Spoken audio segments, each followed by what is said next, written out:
As I breathe, I believe. I'm so grateful. That is my motto. As I breathe, I believe, and as I believe, I receive. In October of 1991, I was diagnosed HIV positive. And when I was diagnosed, I was 5 months pregnant with my first child. 5 months pregnant. The first person I told was my son's father. That's who I think I should tell, correct? First person I told. He needed to be tested. He didn't want to get tested in the county that we lived in. So we got tested again in Passaic County. Everybody always wants to know why the numbers are so high in Passaic and Essex County, because everybody from Bergen County gets tested every place else. We don't want to get tested in Bergen County. I got my third test in Passaic County. And back then, it took 2 weeks to get your diagnosis. 2 full weeks. And they were the longest 2 weeks of your life. My son's father, when my son was 1.5 years old, we started going through a bitter custody battle. And at the front of the custody battle was my diagnosis. The judge said, "You are HIV positive." And I said, "But wait a minute, Your Honor," because I kept saying, something's wrong. The gavel went down, the decision was made, and joint custody was given to my son's father. Now, I'm not opposed to joint custody because I happen to know that children need both parents. But I kept saying, something is wrong. Once that gavel went down, my son's father had joint custody. He used to come to my house. He came within 3 feet of me to pick my son up, even though we had a restraining order. He came to my house one day, picked my son up, grabbed me by the collar, threw me down the steps. I was on a snowbank. I couldn't say I found out and gave it to him. I like to share a lot of things, but this is not one of them. My son's father, when my son was 1.5 years old, we started going through a bitter custody battle. And at the front of the custody battle was my diagnosis. The judge said, "You are HIV positive." And I said, "But wait a minute, Your Honor," because I kept saying, something's wrong. The gavel went down, the decision was made, and joint custody was given to my son's father. Now, I'm not opposed to joint custody because I happen to know that children need both parents. But I kept saying, something is wrong. Once that gavel went down, my son's father had joint custody. He used to come to my house. He came within 3 feet of me to pick my son up, even though we had a restraining order. He came to my house one day, picked my son up, grabbed me by the collar, threw me down the steps. I was on a snowbank. And as I stood up, he grabbed me and took out a switchblade. And I started backing up, and I blocked him with my hand. He tried to slit my throat. I blocked him with my hand. And when he saw the blood, I guess that's when he realized what he had done. So he grabbed my son and picked him up and put him in his car. And I just knew he was going to take my son to school. So I called the police. I'm bleeding. The police came. It went out over the radio that I was HIV positive. They had my address, my name, and that I was HIV positive. They took my son. My son went, I thought they were taking him back to school. They took my son back to his house. The police were literally right outside the bedroom door. They were trying to talk him into bringing my son out. And my son, they could hear my son crying. And when they didn't hear my son crying anymore, they busted in the door, and he was slumped over my son. He had poisoned my son with cyanide and ammonia mixed in orange juice. They grabbed my son up, and as I was sitting there in the hospital, you know how they triage you in the emergency room? As I'm sitting there, I saw this blur come past me. I didn't realize that was my son and 4 police officers. And they tried their hardest to save my son. Finally, after about a half an hour, they came, they said, "Dawn, we're gonna let you talk to him. We only have a minute." They didn't even give me a minute. It was literally like 15 seconds. I walked in the room, there were like 12 doctors around his little bed. I leaned over, I said, "Jesus loves you." And they pulled me back, and they were working on my son. They sent me back in the room. They sent my son over to St. Joe's Hospital in Patterson, and they kept working on my son. They came in, they told me, they said, "Oh, you know, we're sorry, the father did not make it because he drank the same concoction."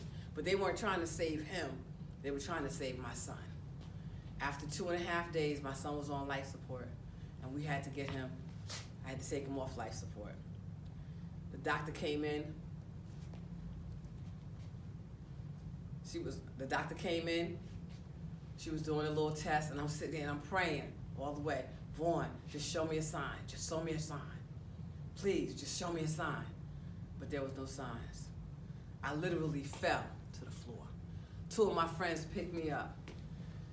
And as they were walking me out of the room, all I could think of was just breathe. I just needed to breathe. Sometimes when things happen to you, life will take your breath away. And even though breathing is involuntary and we really don't control it, your body will knock you out if you try to hold your breath too long. But all I could think of was just breathe. So I had to remember to breathe. I gave myself that opportunity. But I knew from that day forward, I knew I was gonna make it, but I didn't know how. I needed to get some help. A lot of people are scared to get help. A lot of people are scared to go talk to somebody. When my son was killed, I lived in this little small town called Inglewood. Inglewood, we had 1 high school, 1 middle school. And in Inglewood, I walked into the ShopRite, people would point from across the floor. There's Dawn over there. People would point. And they would tell me, oh, you know what? I heard about you. And they wanted to know my diagnosis. I walked into the bank 2 weeks after my son was killed. And the assistant manager looked at me and she said, oh, Dawn, I heard a lot of rumors. I looked at her and I said, I've heard all the rumors. I don't want to hear them. She said, oh, because you know the customers are coming in telling the tellers, and the tellers were telling me. I said, I've heard all the rumors, and this is how I answer them. If I am, can you help me? And if I'm not, are you going to believe me?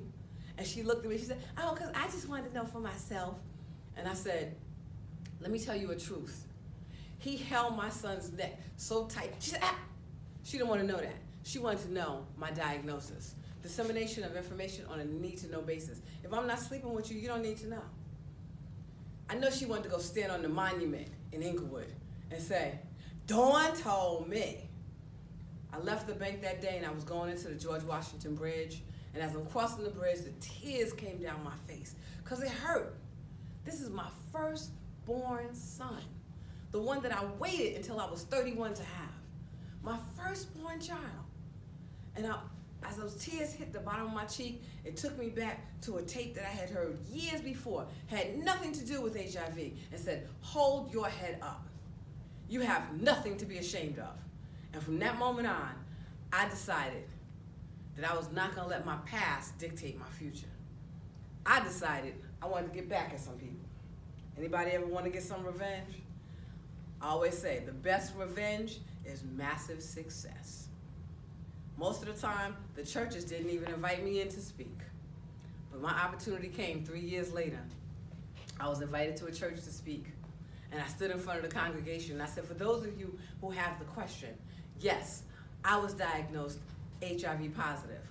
I'm so positive the National Football League paid me $500 for half an hour to speak. I'm up to $5,000 now. So I guess you could say I turned a positive situation into a positive situation. So I always like to let people know I've been through some stuff. Prior to being diagnosed, I wanted to be a motivational speaker. But I really believe God said, wait. Because he knew what was going to happen, but I didn't. And before that, I would always say, oh, well, you know what? Think positive, be positive. But now I can tell you, not what I've read, not what I've heard, but I can tell you what I know. Because I had to put it into action. And that's what I'm about, action. Putting it into action, put one foot in front of the other. So I help people pull through adverse situations. I help people, no matter what you've been through, it's your choice to make a decision on how you will let it affect you. It doesn't matter how much you put into it, it matters what you think of it. Perspective is a big thing. So I had to change that. I was 1 week pregnant with my second son when my first son was killed. So my second son is now 21 and he's HIV negative.